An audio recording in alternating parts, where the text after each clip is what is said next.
morning students. Welcome to our today's video lecture. Janta High School and Junior College Shiro. Standard 6. Subject is General Science. Subject teacher is Mrs. Jagdale RR. Students, in this video we are going to learn about topic number 13, that is sound. Sound म्हणजे काय? तर sound म्हणजे याला आपण ध्वनी असे म्हणतो. ध्वनी म्हणजे आवाज. Now in this video we are going to learn some different types of sounds and how are sounds produced. See here in this lesson some sounds are depicted in the pictures. आता याच्यामध्ये काही चित्र दाखवलेली आहेत आणि या चित्रामध्ये काही साऊंड आपल्याला दर्शवलेले आहेत, म्हणजे काही आवाज आपल्याला दर्शवलेले आहेत. Have you heard these sounds? Put a tick mark correct in the box if you have and cross if you have not. म्हणजे जो आवाज आपण ऐकलेला आहे त्या चित्राच्या खाली आपल्याला करेक्ट मार्किंग करायचं आहे आणि जो आपण आवाज ऐकलेला नाही त्या चित्राच्या खाली आपल्याला क्रॉस मार्किंग करायचं आहे.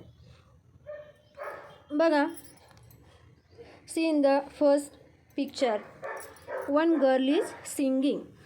एक मुलगी गाणं म्हणत आहे आणि हा आवाज आपण ऐकतो, त्यामुळं त्या चित्राच्या खाली करेक्ट टिक मार्क करायचं आहे. In next picture one bird is chirping. म्हणजे एक पक्षी काय करत आहे? आवाज काढत आहे. In next bursting of crackers. म्हणजे फटाके फुटल्याचा आवाज आपल्याला दाखवलेला आहे आणि हा आवाजसुद्धा आपण नेहमी ऐकत असतो. In next picture two girls are whispering. म्हणजेच दोन मुली काय करत आहेत? कुजबूज करत आहेत आणि हा कुजबुजण्याचा जो आवाज आहे तो सुद्धा आपण नेहमी ऐकत असतो. Now see in next picture one traffic police is there and he is giving instructions using whistle. म्हणजे हा ट्रॅफिक पोलीस काय करत आहे? शिट्टीच्या साहाय्यानं सूचना देत आहे आणि हाही आवाज आपण नेहमी ऐकत असतो. In next picture one boy is playing flute. म्हणजे हा मुलगा काय करत आहे? बासरी वाजवत आहे आणि बासरीचा आवाजसुद्धा आपण ऐकतो. Next picture there is noise of horn. म्हणजे हॉर्न वाजवतेला आवाज आपल्याला दाखवलेला आहे आणि हा आवाजसुद्धा आपण ऐकतो. See in the next picture one dog is barking. म्हणजे हा कुत्रा काय आहे? भुंकत आहे आणि हा भुंकण्याचा आवाजसुद्धा आपण नेहमी ऐकत असतो. म्हणजेच काय बघा, आपण आपल्या आजूबाजूच्या परिसरामध्ये असे बरेचसे आवाज ऐकत असतो. Which sounds do you here during the recess in the school. म्हणजेच बघा, आपल्या शाळेमध्ये मधल्या सुट्टीच्या वेळी आपण कोणकोणते आवाज ऐकत असतो? तर आपल्याला माहिती आहे की इथं आपल्याला हॉर्नचा आवाज येत असतो, मुलांच्या बोलण्याचा आवाज येत असतो, डबे वाजल्याचा आवाज येत असतो. असे वेगवेगळे आवाज, तसेच शाळेच्या बेलचासुद्धा आपल्याला आवाज येतो. When there is silence in the classroom close your eyes and sit quietly. Which sounds in your surroundings can you hear now.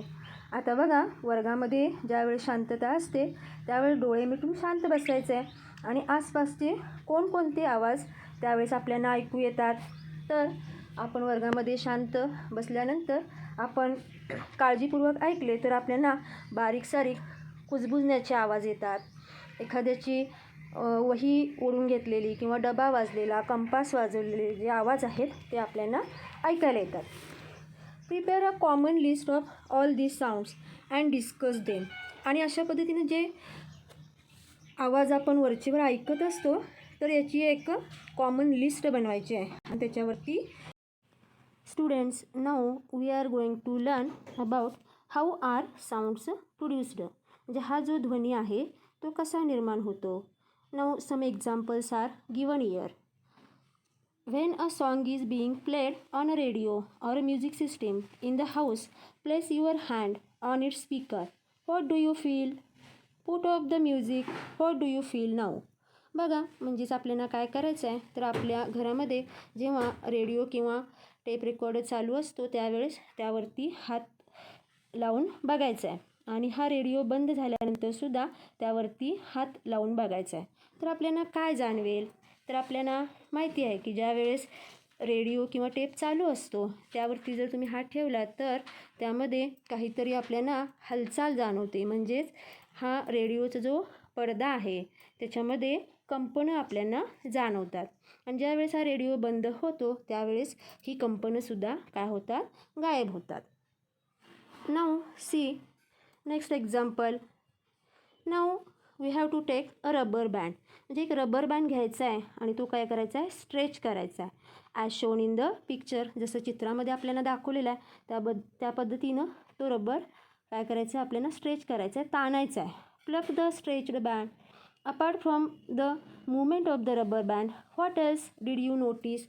म्हणजे हा जो रबर बँड आहे तो रबर बँड ताणल्यानंतर त्याची एक बाजू जर आपण सोडून दिली तर आपल्याला काय दिसतं? तर याच्यामध्ये या रबराची आपल्याला हालचाल झालेली पाहायला मिळते आणि शिवाय या हालचालीमुळं एक विशिष्ट प्रकारचा आवाजसुद्धा आपल्याला इथं ऐकायला येतो. Now in next example see. Spread some sawdust. म्हणजेच भुस्सा. सॉडस्ट म्हणजे काय? भुस्सा. ऑर मस्टर्ड सीड्स म्हणजे मोहरीचे दाणे. ऑर सँड म्हणजे वाळू. On the diaphragm of a tabla. म्हणजे जो तबल्याचा पृष्ठभाग आहे किंवा जो तबल्याचा पडदा आहे त्या पडद्यावरती काय करायचं आहे? भुस्सा पसरायचा आहे किंवा मोहरीचे दाणे किंवा आपल्याला जर वाळू मिळाली तर ही वाळू पसरायची आहे. आणि त्यानंतर काय करायचं आहे बघा. Knock on the diaphragm lightly with a finger. म्हणजेच हळूच बोटाच्या साह्यानं त्यावर टिचकी मारायची आहे. What do you see happening so long as the tabla makes a sound?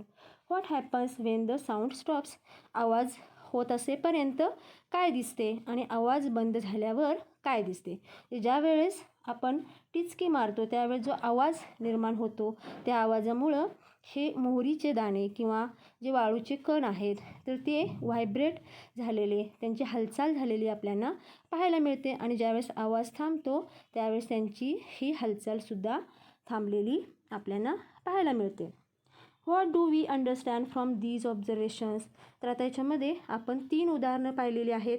तर या 3 उदाहरणावरून आपल्याला काय जाणवतं? बघा. The object that produce sound, that is the diaphragm of the speaker, the rubber band, the diaphragm of a tabla show a certain movement. That is, they have a certain kind of motion. They oscillate rapidly. In other words, they vibrates. म्हणजे एखादा ध्वनी म्हणजे जो आवाज जो आहे जो निर्माण होत असतो त्यावेळेस त्या वस्तूचं काय होत असतं? कंपन होत असतं. म्हणजे ध्वनी निर्माण होण्यासाठी कंपन निर्माण होण्याची आवश्यकता असते. ज्यावेळेस वस्तूचे कंपन होत असते त्यावेळेस आपल्याला ध्वनी ऐकू येतो आणि हे कंपन थांबले की ध्वनीसुद्धा बंद होतो. म्हणजेच काय बघा, जे आपण उदाहरणं पाहिलेली आहेत तर याच्यामध्ये स्पीकरचा पडदा असेल, रबर बँड, तबल्याचा पडदा यांची ठराविक पद्धतीनं हालचाल होत असते. म्हणजेच या वस्तूमध्ये एक प्रकारची गती असते आणि जलद गतीने आंदोलने होत असतात. म्हणजेच त्या वस्तूचे कंपन होत असते. The vibration of an object is necessary for the production of sound. As long as the object vibrates the sound is heard. When the vibration stops the sound also stops. म्हणजेच आता आपण पाहिलं त्या पद्धतीनं जर एखादा ध्वनी निर्माण व्हायचा असेल तर त्यासाठी व्हायब्रेशन्स होणं अतिशय गरजेचं आहे. म्हणजेच काय, जोपर्यंत व्हायब्रेशन असतात तोपर्यंत ध्वनी निर्माण होतो आणि हे व्हायब्रेशन थांबले म्हणजे ही कंपनं थांबली तर ध्वनीसुद्धा बंद होतो. The object due to which sound is produced is called the source of that sound. म्हणजेच ज्या वस्तूमुळे ध्वनी निर्माण होतो त्यालाच काय म्हणायचं आहे? Sound of source of that sound. म्हणजेच तिला ध्वनीचा स्रोत असे म्हणतात. Now see about the acoustics. तर ॲकॉस्टिक्स म्हणजे काय बघा. The science of sound resonance including the production propagation and effects of sound is called acoustics. म्हणजेच बघा, तर ॲकॉस्टिक्सला आपण ध्वनिशास्त्र असं म्हणतो. आता या ध्वनिशास्त्रामध्ये काय काय केलं जातं, तर ध्वनी, नाद, आवाजाची निर्मिती, प्रसारण आणि त्यांचे परिणाम याबद्दलचं जे काही विज्ञान आहे त्याला ॲकॉस्टिक्स किंवा ध्वनिशास्त्र असे म्हणतात. नाव the intensity of sound is measured in a unit called decibel. आता जसं आपण अंतर किलोमीटरमध्ये मोजतो, वजन किलोग्रॅममध्ये मोजतो, तसं या ध्वनीची तीव्रतासुद्धा मोजली जाते. म्हणजे इंटेन्सिटी ऑफ साऊंड, याला ध्वनीची तीव्रता म्हणजेच याला आपण इंटेन्सिटी ऑफ साऊंड असं म्हणतो. आणि ही सुद्धा आपण मोजत असतो आणि हे मोजण्यासाठी मग डेसिबल नावाचं जे एकक आहे त्याचा वापर केला जातो. The vibration of the vocal cords in a larynx or voice box also produce sound. बघा, the voice box is located in our throat. The quality of the sound produced in the larynx depends upon the tautness of the vocal cords. म्हणजे आपण जो बोलत असतो, आपला जो आवाज येत असतो तर तो कशामुळे आहे, तर आपल्या घशातील स्वर यंत्रामध्ये असणारे जे ध्वनितंतू आहेत, तर ह्या ध्वनितंतूंच्या कंपनामुळे ध्वनी निर्माण होतो. स्वरयंत्रातून निघणाऱ्या ध्वनीचा दर्जा ध्वनितंतूच्या ताठरपणावर अवलंबून असतो. म्हणजे आपण बोलत असतो, आपलासुद्धा आवाज येतो, तर हा आवाज कशामुळे येतो, तर आपल्या घशामध्ये स्वरयंत्र असते आणि या स्वरयंत्रामध्ये ध्वनितंतू असतात आणि या ध्वनितंतूमुळं हे ध्वनितंतू कंप पावतात आणि त्यामुळं मग आपला आवाज निर्माण होत असतो. बघा, इथं आपल्याला डायग्रॅम दिलेले आहे. याच्यामध्ये आपल्याला व्हॉइस बॉक्स दाखवलेला आहे. व्हॉइस बॉक्स म्हणजेच काय आहे, तर स्वरयंत्र असं आपण याला म्हणतो. त्यानंतर याच्यामध्ये दाखवलेलं आहे आपल्याला तर वोकल कॉर्ड्स. वोकल कॉर्ड्स म्हणजेच काय, तर याला आपण ध्वनितंतू असं म्हणतो. आणि व्हॉइस बॉक्स यालाच आपण लॅरिंग्ज असं म्हणतो, तर याला आपण स्वरयंत्र असं म्हटलेलं आहे. आणि इकडच्या बाजूला आपल्याला दाखवलेलं आहे ट्रॅकी, म्हणजे आपली ही श्वासनलिका खालच्या बाजूला दाखवलेली आहे.